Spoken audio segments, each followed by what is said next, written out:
On the screen, we're seeing an Excel chart. If you've never worked with this feature in Excel, you might think that's rather difficult. It's going to take some time, doesn't it? No, not really. In fact, many people are surprised by how easy it is to create a chart in Excel. This chart here, which is called a column chart in Excel, and by the way, in Excel, we don't use the term graph, we use the term chart. And on the Insert tab up on the ribbon, you see that term charts. We'll be looking at this a bit later. The chart on the right is depicting the data that we see in columns D through I. When you create a chart, you're displaying values, numbers. But nearly always when you have data on the screen, you've got a column on the left-hand side and or a row across the top that helps explain what you're showing. So if we want to create a chart for the data over in columns A and B, we can click and drag to highlight these cells right here. And one of Excel's best shortcuts, you can create a chart immediately with it, is after that data is highlighted, press Alt F1. That's the function key F1. And we get a chart right on the screen. Now that probably needs a little bit of work. We might want to change it, make it look a little more interesting. But look what happens at the top of the screen.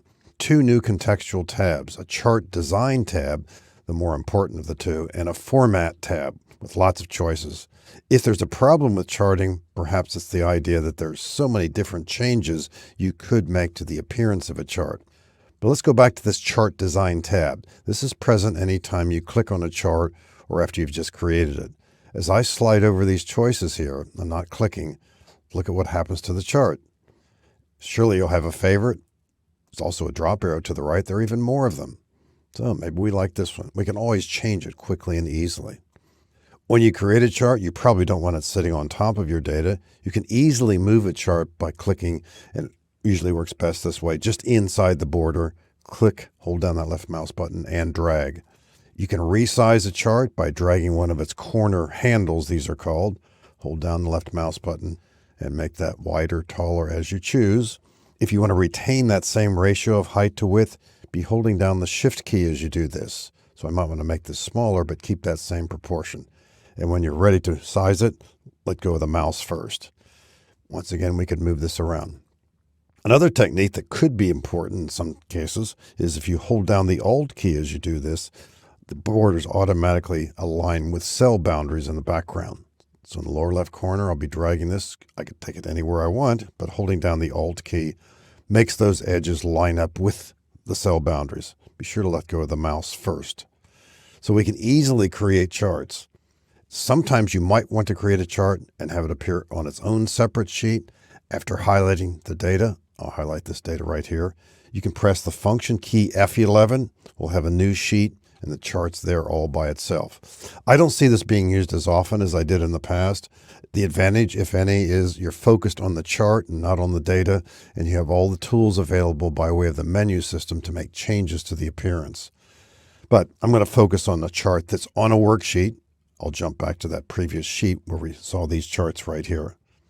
When you do create a chart, you probably would want to change the heading. Now, the word total here isn't bad, but I'm going to click it and type equal, and then click on cell A1. That's a large text entry up there. Click there and then enter. And the title pops right in. For some people, the chart they're seeing here gets the job done. That's all they need to do. So you can highlight data, press Alt F1, maybe change the title, move it around a bit, and you're done. It can be that fast and that easy.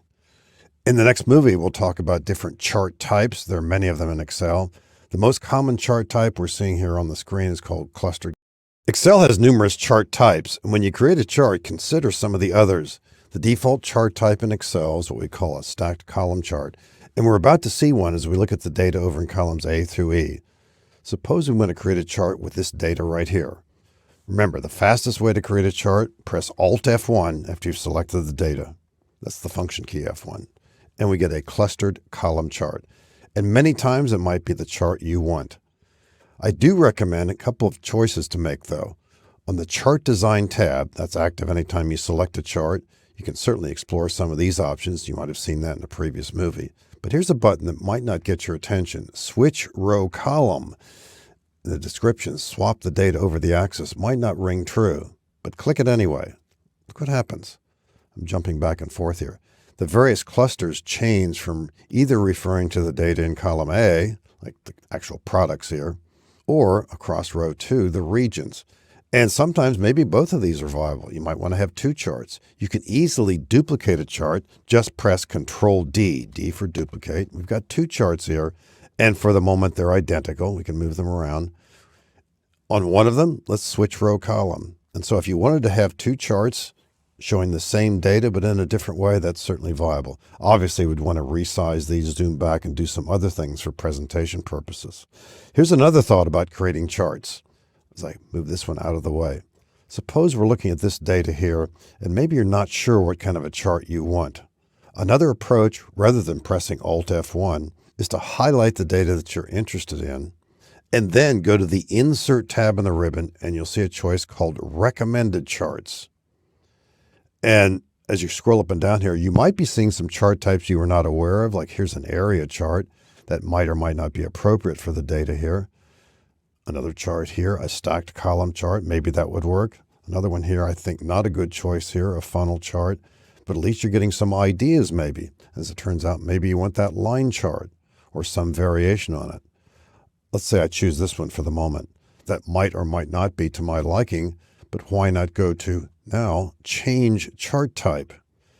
And maybe I forgot or someone had told me there are other kinds of ways to display line charts. Maybe this one is better. We've got markers.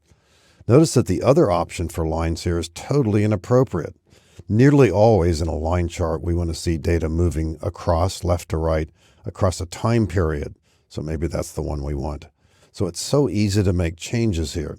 And you don't always have the time to explore the many different chart types, but when you do have that extra moment or two, consider this idea of changing the chart type and explore some of the many options that are out here.